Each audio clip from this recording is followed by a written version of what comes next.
Alright guys, so sorry for the poor lighting conditions, but this is the only way I have to do this video, and as you can see I have both my hands free, so this is going to be a slightly better demonstration video. This is just a video for my friend Josh, but I guess I'm going to upload it to my full channel, and I just hope that he checks it out. But yeah, so I don't know if you know how to do this yet, Josh. I haven't even seen you in a while. We should probably hang out soon, it'd be cool. But I am going to give you a video on how to fully disassemble your bolt. Now I'm going to grab one thing because I forgot one thing real quick.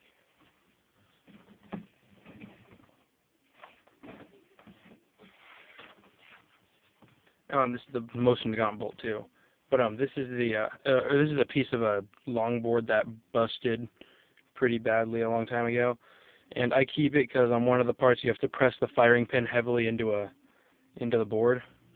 Alright, so I'm going to stand off to the side here and hope that you can see this.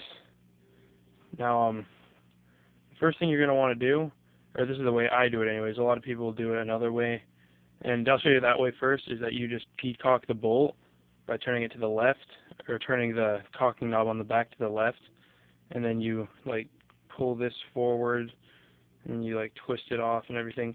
I mean, that's the way that a lot of people do it, but for some reason I like to do it this way, in which instead of turning this back piece to the left, I turn it to the right. It gives a click, and then the bolt head right there just comes straight off. Set that aside. I'm not going to worry about removing the extractor because you need a vise and a non-malleable, I can't even say it, but basically like a brass punch. So I'm not going to worry about removing the extractor. And then I'm going to remove this connecting arm, I guess you could call it. And the way you do that is by decocking the bolt and then just pulling it straight off. Now we have these pieces.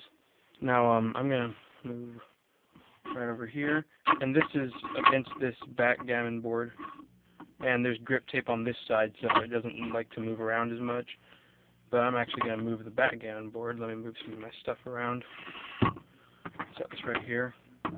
Then what I'm doing is I'm putting this, I have a little notch right there so that the firing pin won't slide around, and I'm putting it into that notch, and I'm pressing down on the bolt body, basically on the bolt handle. I'm pressing the bolt handle this way into the ground so that the spring pressure is off of the firing pin. And then, like I was doing there, you spin off this cocking piece, and the safety also is what that is. And you just spin it off like it's a screw. It might be a little stiff in some areas. Just keep turning. You might have to stop and rest your hand because it's putting a lot of spring pressure from that firing pin spring.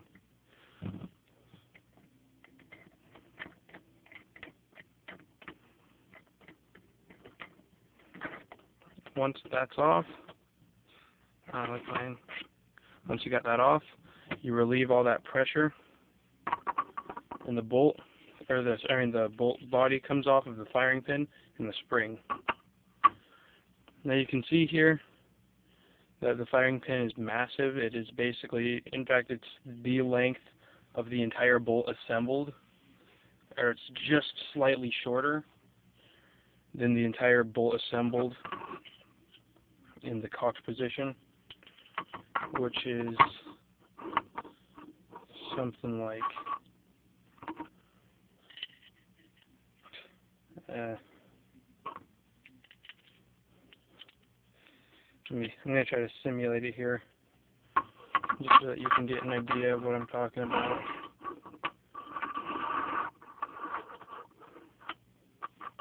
Oh, wait.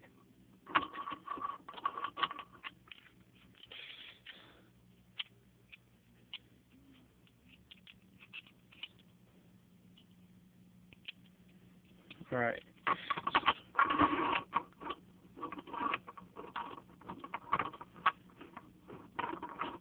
So it's something like, it basically looks like that with the firing pin out of it.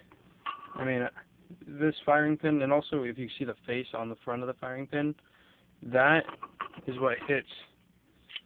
It hits this piece of, whoops, almost dropped that there. No, it's on here. It's, that's basically what hits the bolt face, right, or that, no, it doesn't hit the bolt face, it's this piece. It runs into that, and that is supported by this lug, which runs into the bolt body, and basically it gets distributed quite a bit. So that's why I don't have a problem with dry firing my Mosin Nagant, because there's so much ridiculous dispersion of that firing pin force. But now, I mean, reassembly. I'll show you reassembly real quick. It's basically doing the same thing backwards. You get your spring. You take your firing pin and you put it into your spring, the firing pin spring. Then you put that whole assembly into the bolt body. Then you take the firing pin, put it into that same notch,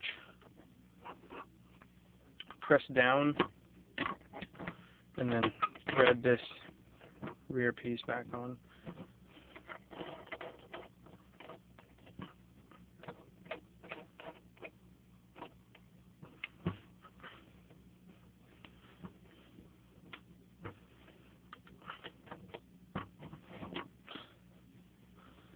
Shake out my hand real quick.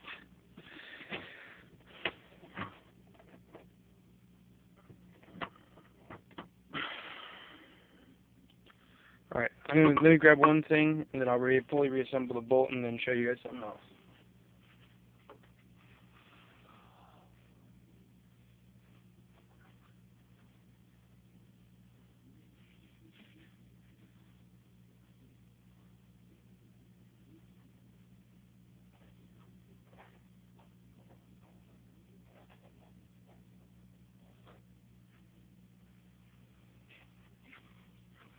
Alright, so I seem to have misplaced my toolkit, which might be in here. Let me check in here real quick. Yep, here it is. Turned out my toolkit was in my ammo can. Alright, so this is the Mosin Nagant toolkit, the Russian Mosin Nagant tool and cleaning kit. And so you'll need your Mosin Nagant tool. And this is an important thing if you're going to fire your gun after disassembly, which I'm sure that you will be. You're going to want to do this, and this is checking for fire pin protrusion. You want to make sure that you're not getting any over penetration with the bolt face. So you can see there's that little you can see the firing pin sticking out of the bolt face. Can you? Yeah, you can see it right there. And so what you do is this tool has notches in it. There's one marked 75 and one marked 95. The notch that's marked 75, if you put it over your firing pin, if it touches the firing pin, you're good to go.